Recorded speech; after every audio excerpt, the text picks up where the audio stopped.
The end of the affair. This is a diary of hate, and perhaps I wouldn't be writing it if some devil hadn't made me stop him that night in the rain. You want to drown, Henry? I wanted a bit of air. How nice to see you, Bendrix. How long has it been? A year? June 1944. As long as that? How's Sarah? She's out and about somewhere.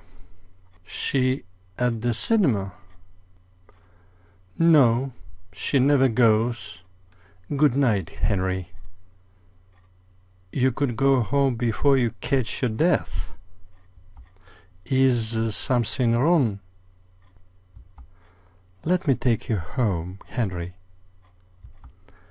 Or perhaps I would not be writing this if I had known then who I hated. Was it Henry? Was it his wife Sarah? Or was it some other who was yet to be revealed to me? Sarah. See, she's out still. Come upstairs. Come in. Let me get you a drink. Whiskey, thank you. So, what's troubling you, Henry? Sarah. She's out for a walk now, Bendrix. A walk. Well, she always was a great walker. Jealousy's a terrible thing. Well, you know, you can trust me, Henry. You know, I went so far as to get the name of a private detective. Do you think she's seen someone? Of course, you think me a fool. No, I don't think you're a fool. You mean you think it's possible? Of course, Sarah's human. I can't sleep. I keep picking up this wretched card. Detective agency. Burn it. I wish I could. Then go see. What's his name? Savage? And see to where all the other jealous husbands sit? Do you think they have a waiting room, Bendrix, where we see each other's faces as we pass? Why not let me go, Henry? You? Yes, I could pretend it to be a jealous lover.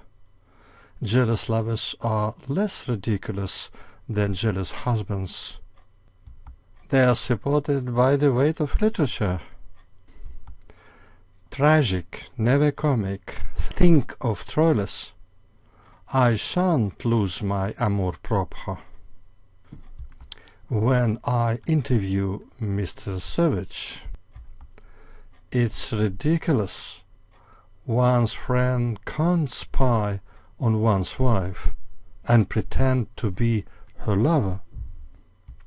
What else are friends for? You are a good chap, Bendrix.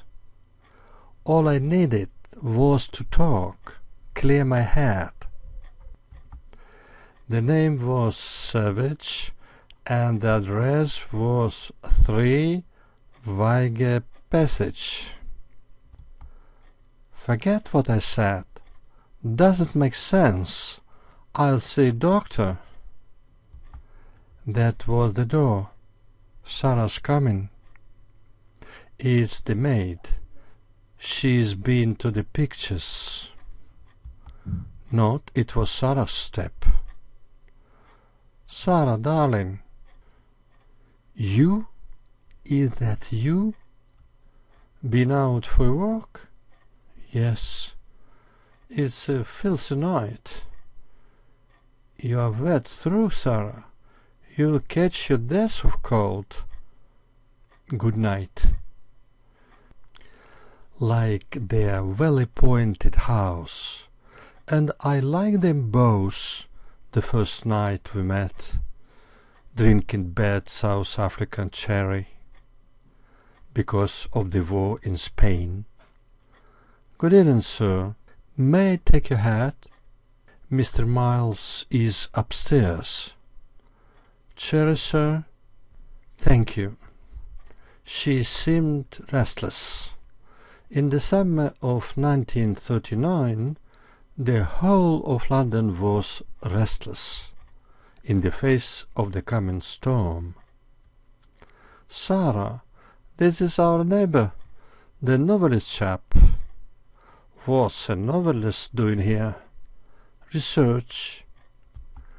On what? On your husband. I'm trying to write a character who works for a ministry pensions. I need to find everybody what do you drink before bedtime. Cocoa. And when? 11 o'clock. We didn't, Sarah? Unless very soon. Would you be so kind as to excuse your character? The ministry need him. Unfortunately does. So tell me.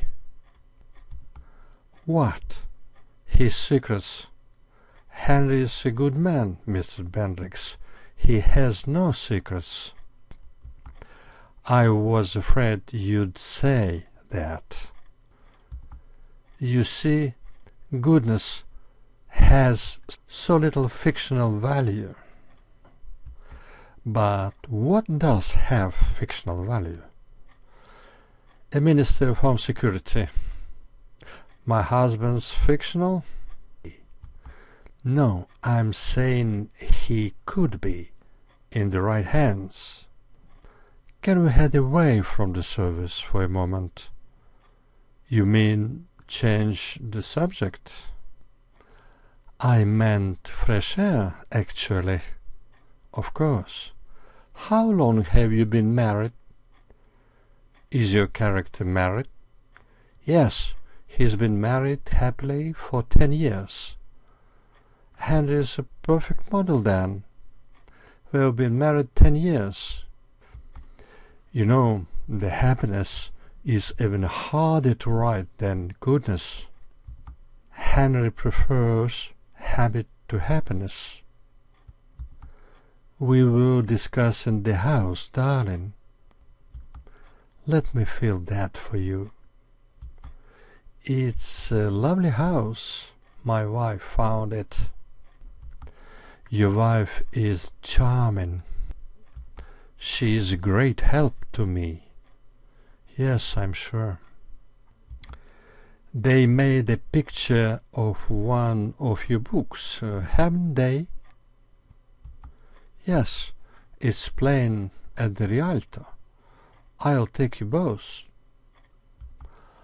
I'm far too busy for pictures, Mr. Bendrix, I'm afraid.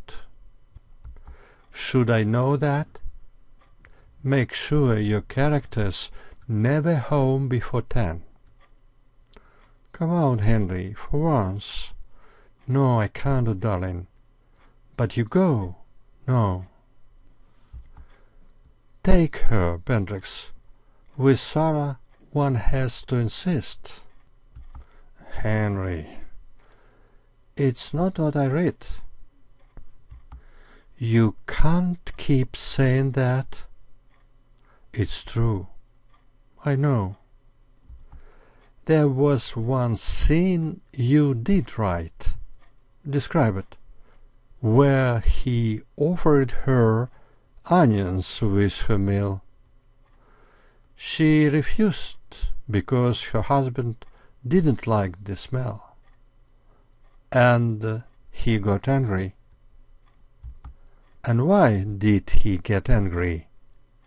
He didn't want to think of her going home to him. Does Henry like onions? No. I'm in love, you know? Me too.